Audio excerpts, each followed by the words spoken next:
Hai Besto Lover, selamat datang di channel The Harjoyo. Sekarang aku lagi ada di rumah dinas Ibu Wali Kota Malang. Sekarang kita di program Dikunjungi Salmi. Jangan lupa like, komen, subscribe-nya ya, gratis. Daripada penasaran Dikunjungi Salmi itu apa, yuk ikutin aja yuk.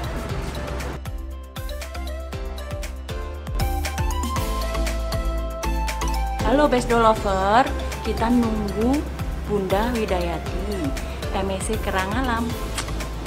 Apa kabar Bunda? Alhamdulillah, kabar baik, sehat. Panjenengan? Alhamdulillah. Kesibukan Bunda sekarang apa nggih? Biasa, saya sebagai ibu rumah tangga tetap menjalankan kegiatan sebagai ibu rumah tangga, sebagai seorang istri, ibu dari anak-anak. Sisi lain, saya ini pegawai, Mbak. Oh, gitu. Jadi saya sebagai Kabid Pemberdayaan Pemuda di Disporapat. Kantor saya di Stadion Gajayana. Keseharian saya ngatur mulai jam 8 sampai jam 4. Sisi lain saya juga sebagai Ketua Tim Penggerak PKK. Artinya saya tetap menjalankan tugas-tugas yang sudah diprogramkan oleh Tim Penggerak PKK. Oh, gitu. Kenalkan Ibu, saya Salmi. Kebetulan saya warga Malang dan saya cinta Malang. Kebetulan aja saya tinggal di berbagai negara, pernah tinggal di berbagai negara Ibu. Jadi di 20 negara sama 50 kota di Indonesia.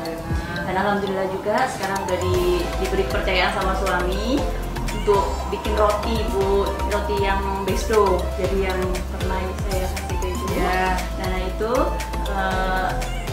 ya Besto itu untuk bisnis pertama saya sih Bu. Nangis tuh nih. Bunda Widayati jadi Ibu Wali Kota, gimana Ibu bisa diceritakan? Gimana rasanya? Cerita rasa itu harus panjang kali Mbak. Tetapi gini, saya harus cerita.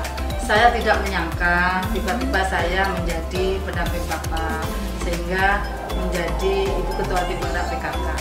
Karena ini sudah menjadi amanah, tentunya saya harus menjalani ini dengan arif dan bijaksana. Artinya karena saya harus bisa berbagi. Saya sebagai seorang istri, seorang ibu, dan saya wanita karir. Walaupun saya hanya sebagai kabid, tetapi saya bisa mengatakan di sini saya wanita karir. Jadi kesimpulannya saya tidak menyangka, tetapi harus pandai-pandai saya bisa membagi waktu untuk bisa berperan dengan amanah yang diberikan oleh Allah. Mendampingi Bapak Wali, Bapak Sutiaji, gimana di mata Bunda? Bapak Sutiaji gimana di mata Bunda? Bagaimana Ya. sosok Bapak Sutiaji? Kalau sosok Bapak yang pertama, Bapak itu sangat luar biasa. Kita rasakan bersama-sama, Bapak itu imam yang baik. Itu imam yang baik, sabar, tapi sangat bijaksana. Yang kedua, banyak yang menyampaikan Bapak itu cerdas. Ya, Bapak itu cerdas.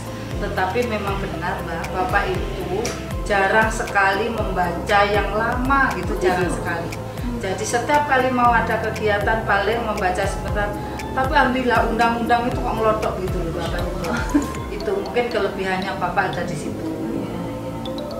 Tetapi gini, yang paling menjadikan kita tuh bangga, namanya wali kota itu banyak sekali dikritik. Betul. Kita melakukan hal yang menurut kita itu sudah baik, kadang masyarakat masih kurang puas sehingga masih dapat nyinyir. Itu yang terjadi. Tetapi saya sebagai istri sangat senang melihat Bapak di luar masalah apapun, ketika masuk rumah masalah itu sudah tidak ada. Jadi kalau masuk rumah Bapak itu untuk keluarga. Contoh begini Mbak, ketika masuk di kamar Bapak itu habis mandi gitu, istirahat langsung bisa sehari.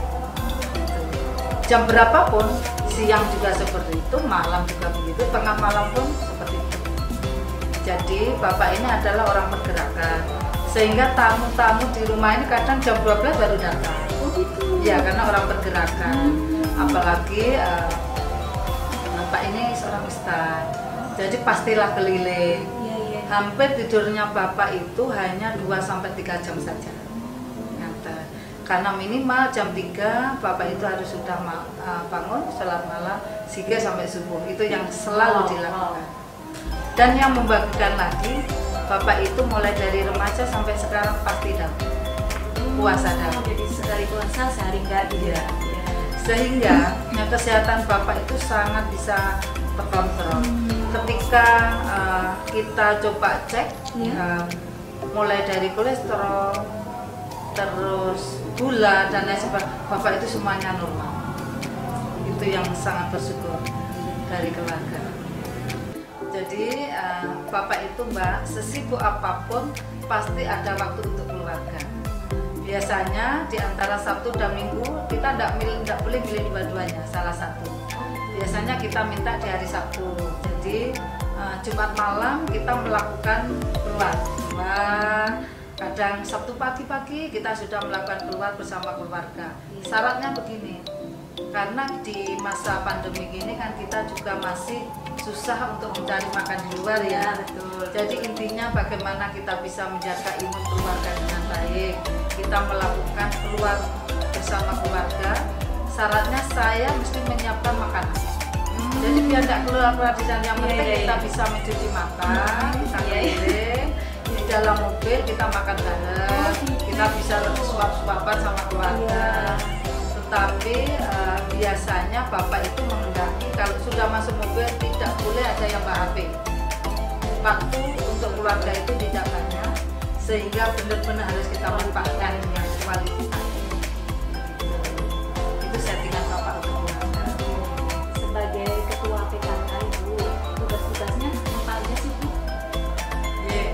Sebagai ketua tim penggerak PKK tadi di depan saya sudah mencubit. Jadi saya berbagi waktu karena amanah sebagai ketua tim penggerak PKK ini juga menyita waktu saya banyak.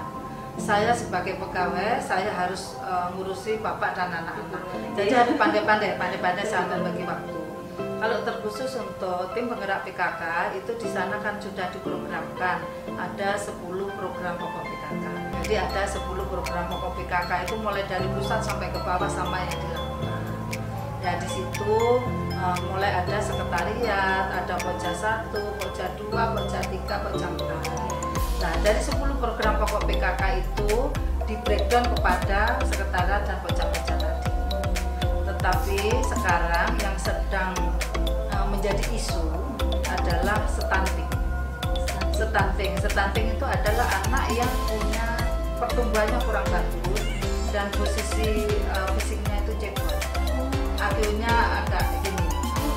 Jadi karena anak itu kurang gizi, sering sakit, itu enggak yang harus hati-hati. Maka karena stunting ini menjadi isu nasional, tidak hanya nasional, dunia. Beritanya kalau kita baca Indonesia itu urutan kelima dunia stuntingnya. Artinya banyak anak-anak yang kurang gizi di Indonesia. Nah itu menjadi program kita tim penggerak PKK. Karena sentuhan seorang ibu kalau kepadaan itu sangat cocok ya. Sehingga kita tim penggerak PKK itu ada program urban farming. Farming ya, kita menanam jadi dengan media yang ada, polybag, terus apa itu namanya di rak-rak apa? Hidroponik gitu ya? Ya, hidroponik, betul itulah. Jadi itu program kita. Dan alhamdulillah loh Mbak, dengan inisiasi PKK sudah mengantarkan Pak Wali Kota menjadi Wali Kota Inovatif. Oleh penghargaan itu dari iNews TV. Kita diundang ke Jakarta pada waktu itu ya, karena ini yang punya kreasi PKK, tentunya PKK yang menjalankan urban saya ajak semua ke Jakarta, pengalaman ke Jakarta bersama PKK. Dan yang kedua kita mendapatkan penghargaan juga dari Kuransindo, diberikan di Sumatera Barat. Alhamdulillah akhirnya saya tahu Sumatera Barat karena penghargaan dari Kuransindo. Manfaat sendiri kenapa ini menjadi program unggulan tim penggerak PKK kita itu masuk di pokja 3, bisa masuk di pokja 4. Pokja 4 kesehatan, pokja 3 itu sandang pangan papan. Kenapa menjadi program unggulan kita? Karena yang pertama untuk mengatasi stunting supaya bisa segera tereliminasi di Kota Malang. Urban farming non pestisida artinya sangat dibutuhkan oleh visi kita, visi keluarga kita.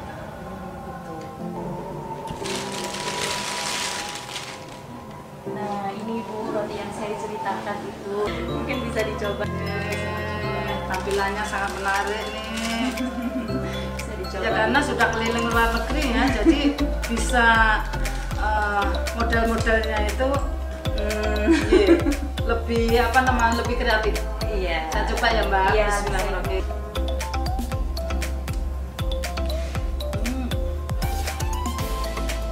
Luar biasa. Ini roti rasa gabungan dari berbagai negara. Menjanjikan Mbak. Semoga sukses ke depannya ya. Yang tadi itu varian durian Ibu. Yang ini ovomaltine. Cheese. Jadi di dalamnya ada cheese-nya dengan ovomaltine. Kejunya sangat terasa nih. Ya. Dari varian-varian ini lebih suka yang varian apa? Durian. Oh, Karena durian itu menjadi favorit keluarga kami. Jadi kalau ada durian selalu pastilah duriannya mengalahkan semuanya. Oke. Tapi sebetulnya pada dasarnya ini semua enak. Pada dasarnya semua enak. Barangkali setelah saya tahu ini menjadi camilan wajib di rumah kami. Oh, terima Makasih ya, kasih Mbak, ya. Ibu, makasih Ibu. Terima kasih Ibu atas waktunya. Terima kasih banyak saya bisa berkunjung ke rumah Ibu dan bisa merasakan roti Besdo. Sama-sama Mbak. Jadi panjenengan saya ceritani ya, ini adalah rumah dinas kami. Kalau rumah dinas itu rumah yang rakyat. Oh gitu. Siapapun boleh datang ke sini. Tetapi karena kami itu harus berbagi waktu, minimal dikomunikasikan supaya bisa ketemu. Ini terbuka untuk semuanya. Yang jelas tapi harus dikomunikasikan. Doaku semoga usahanya ini bisa sukses ya. Amin, amin Allahumma amin. Amin, Pak Ibu, makasih banyak. Terima kasih udah nonton wawancara saya dengan Ibu Wali Kota, Bu Widayanti. Sampai jumpa dan sampai ketemu lagi di vlog-vlog berikutnya di The Harjoyo Family. Bye.